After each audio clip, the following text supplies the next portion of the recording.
खरं तर असं कुठल्या पोरीला भेटायची माझी पहिलीच वेळ आहे. आधी मला पण कस तरी वाटायचं, पण मीच म्हटलं एकमेकांना भेटलं की एकमेकाच्या आवडीनिवडी विचार कळत्यात. मी इंजिनियर आहे, जॉब पण चांगला आहे, घरी शेती आहे, 8-10 गुरुढोरं पण आहेत. तशी माणसं आम्ही लय साधी आहे, त्यामुळं घर सांभाळायला अशी पोरगी पाहिजे होती. आणि तुम्ही तशाच आहात. फोटो बघितल्या बघितल्या घरच्यांनी पसंत केलं.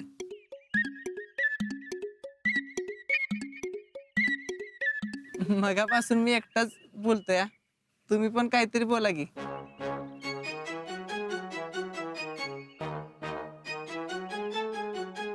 तुम्ही मला आवडतात, पसंत आहात तुम्ही मला. मग घरच्यांना बोलायला सांगू का? माझं एकावर प्रेम आहे आणि मी त्याच्यावरच लग्न करणार आहे.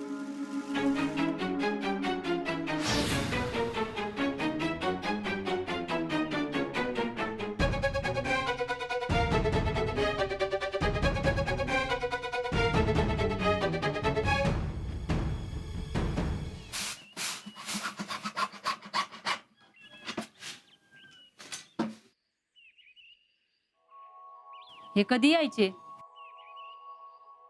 आणि त्या भारतीच्या घरात नेमकं काय झालंय काय माहिती. आता नाना गेलेत म्हटलं विषय संपूनच येतील. पण या लोकांना पण ना काय तर किचकट असलं की आमचे हेच दिसतात. अक्का, अहो लोकांचा विश्वास आहे ना नानांच्यावर, म्हणून तर त्यांना बोलत आहेत ना. पोरीला आणलंय वाटतं.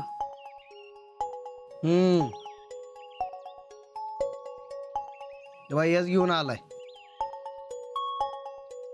आता तिथं काय चाललं असेल काय माहित. अहो आता नाना गेलेत ना, म्हणलं हे प्रकरण निकालात काढूनच येतात नाही बघा, आणि ती पण कुणाला न दुखावता. पण ह्या पोरी अशा काय करतात काय माहिती. काय हो? हा रिचार्जचा हिशोब का जुळना?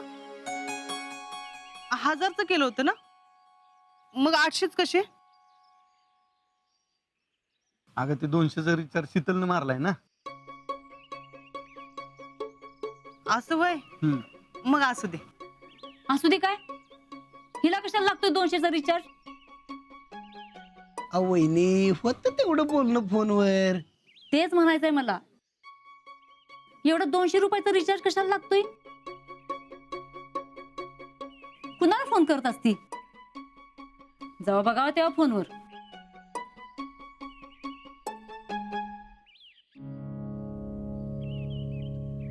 नाना आल्यात, आता विषय थांबवा.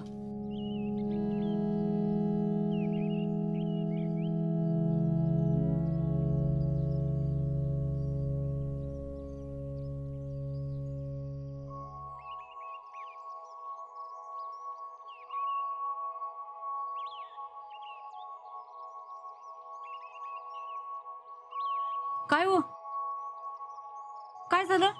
काय होणार? आपलंच दात आणि आपलंच वट. म्हणजे सगळा दोष पुरीचाच. अहो पण झालं काय. आणलंय तिला घरी, नशीब लगीन नाही केलं. त्या पोरानं फूस लावली ना. नाही नाही, अगं हीच त्याला सारखी फोन करत होती. हिच्या दप्तरात एवढा चिठ्ठ्यांचा ढीग गावलाय त्याच्या. अहो पण ही भागे लय हुशार पोरगे. आणि ह्यो 10वी फेल. कसं बस मिटावलं. भागीचा बाप तर पोरावर केस करायला चालला होता. त्याला कसा बसा थांबवला तर ह्या बाह्यानं गोंधळ घातला. त्यानं काय केलं. अगं त्या गरीबड्या पोराला आणि त्याच्या बापाला पोरांनी लय मारलाय. काय तर म्हणे गावाची इज्जत म्हणजे आमची इज्जत. असं हाणून मारून कुठं प्रश्न सुटतात वय. मग निकाल कोणाच्या बाजून दिला. आता केली मिटवा मिटवी. मी म्हणलं देऊ लग्न लावून, तर भागीचा बाप म्हणाला ह्या जागेवर तुमची पोरगी असती तर.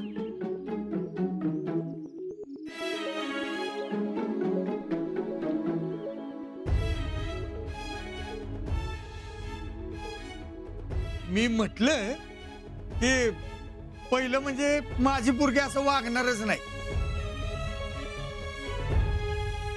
ना सॉरी बर का, काय ते गावचा विषय असल्यामुळे जरा तोल सुटला म्हणून त्या पोराला इतका आणला. मला काय रागावर कंट्रोलच राहत नाही बघा. अरे भैया, असा हाणामारी करून प्रश्न सुटत नसत्या. समजून सांगितलं का नाही की पोरं बी ऐकतात रे. आता बागीनं ऐकलंच का नाही. आणि ह्या अशा गोष्टी हाताळायला आम्ही आहोतच की. तुम्ही तरुण पोरांनी गावातल्या बाकीच्या गोष्टींकडे लक्ष द्या. भैया, नाना म्हणतात ते बरोबर आहे. आपण आपली शक्ती सकारात्मक कामात वापरली पाहिजे.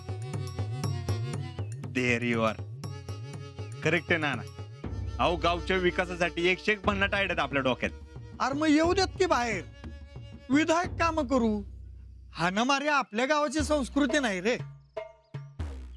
आपलं गाव आदर्श गाव आहे.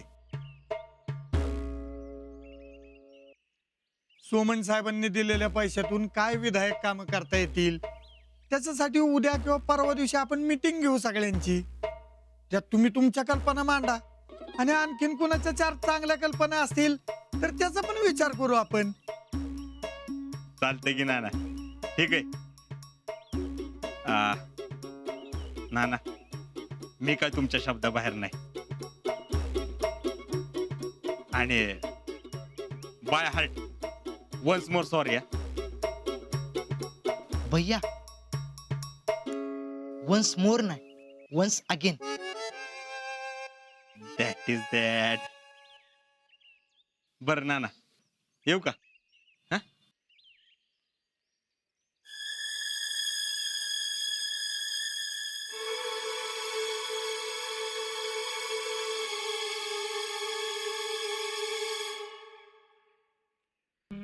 नाना एक गोष्ट सांगायचीच राहिली.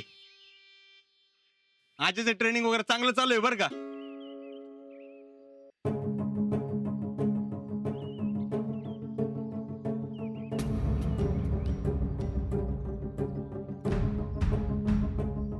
काय जयश्रीला फोन आला होता मगाशी आजाचा. तिने सांगितलं मला काय वरच्यावर रोज फोन होत असतात त्यांचे. म्हणून म्हणलं तुम्हाला पण येऊन सांगावं. आता त्यांच्या घरात शीतलमुळं साखरपुडा मोडल्यामुळं मामी जरा टेन्शन मध्येच होत्या.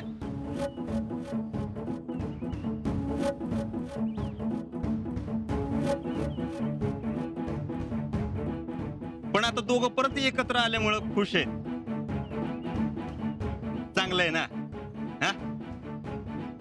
येतो नाना. रामकृष्ण हरी.